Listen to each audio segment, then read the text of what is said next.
अस्सलाम वालेकुम वीवर्स, कैसे हैं आप? उम्मीद है कि आप खैरियत से होंगे। हम रोज़मर्रा ज़िंदगी में अक्सर ऐसे जुमले इस्तेमाल करते हैं जैसे कि अगर उसे पता चला तो वो आपको डांटेगा। मुझे आपके बारे में पता चला है। अंग्रेज़ी बोलना तो दूर की बात, उसने उर्दू भी नहीं बोला। खाना तो दूर की बात, उसने चाय भी नहीं मंगवाई। ऐसे जुमले हम अपने रोज़मर्रा ज़िंदगी में बहुत ज़्यादा इस्तेमाल कर रहे होते हैं, जैसे कि पता चला का टर्म इस्तेमाल करते हैं, तो दूर की बात है, ठीक है? तो ऐसे जो टर्मिनोलॉजीज़ हैं, वो हम अक्सर अपनी ज़बान में इस्तेमाल कर रहे होते हैं।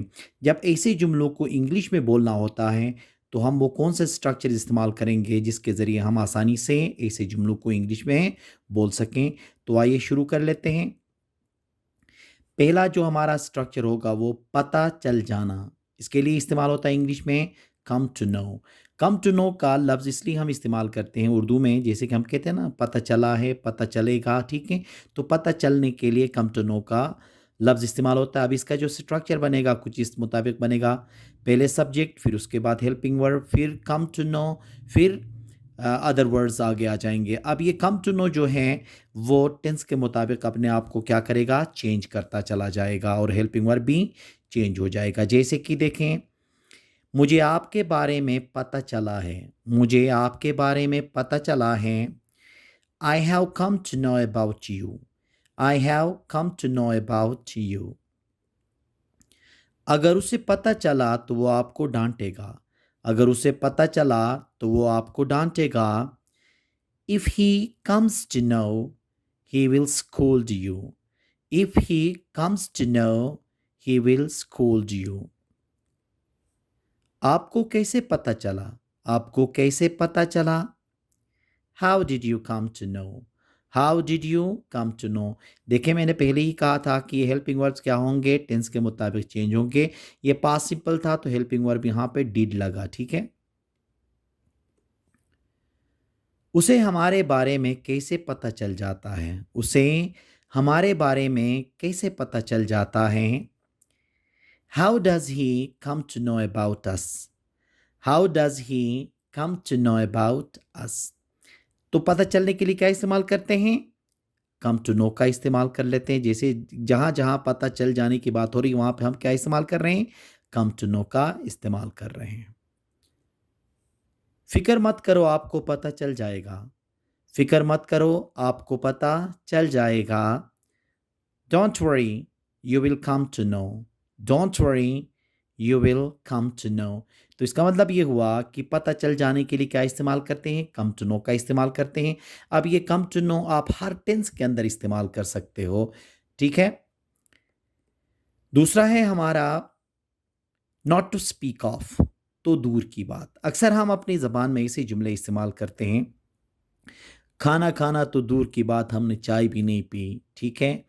गाड़ी तो दूर की बात, उसके पास तो साइकिल ही नहीं है, ठीक है? तो ये तो दूर की बात भी कह सकते हैं, इसको दरकिनार भी कह सकते हैं। अब इसको इस तरह से भी कह सकते हैं, आप खाने की बात करते हो, वहाँ पर तो हमने चाय भी नहीं पी। तो इस सेंस में ये इस्तेमाल होता है नॉट टू स्पीक ऑफ।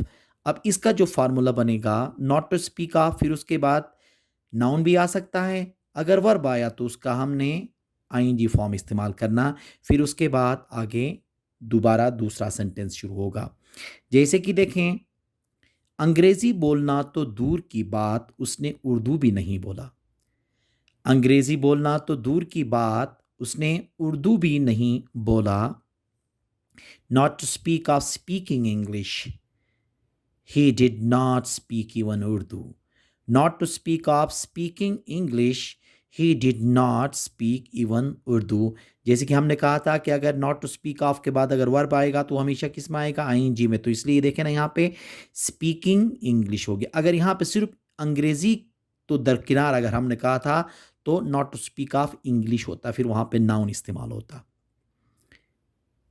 खाना तो दूर की बात, उसने चाय भी नहीं मंगवाई। खाना तो दूर की बात, उसने चाय भी नहीं मंगवाई। Not to speak of food, he did not get even tea brought. Not to speak of food, he did not get even tea brought. अब यहाँ पे देखें ना, नॉट टू स्पीक ऑफ के बाद क्या आया है? नाउन आया है। मदद तो दूर की बात उसने तो पूछा ही नहीं। मदद तो दूर की बात उसने तो पूछा ही नहीं। Not to speak of help, he did not even ask. Not to speak of help, he did not even ask. तो दरकिनार या तो दूर की बात, ऐसे जो टर्मिनोलॉजीज इस्तेमाल होंगे उसके लिए इंग्लिश में हम क्या इस्तेमाल करेंगे? नॉट टू स्पीक ऑफ का इस्तेमाल करेंगे। ये दोनों स्ट्रक्चर्स हमारे रोज़मर्रा ज़िंदगी में बहुत ज़्यादा इस्तेमाल होते हैं, ठीक है। उर्दू में तो हम करते ही करते हैं। जब हम अंग्रेज़ी बोल रहे होते हैं और उसमें ऐसी बातें जब हम कर रहे होते हैं तो इन स्ट्रक्चर्स के ज़रिए आसानी से हम इंग्लिश बोल सकते हैं। उम्मीद है कि आज का ये लेक्चर आपको पसंद आया होगा। Thank you very much.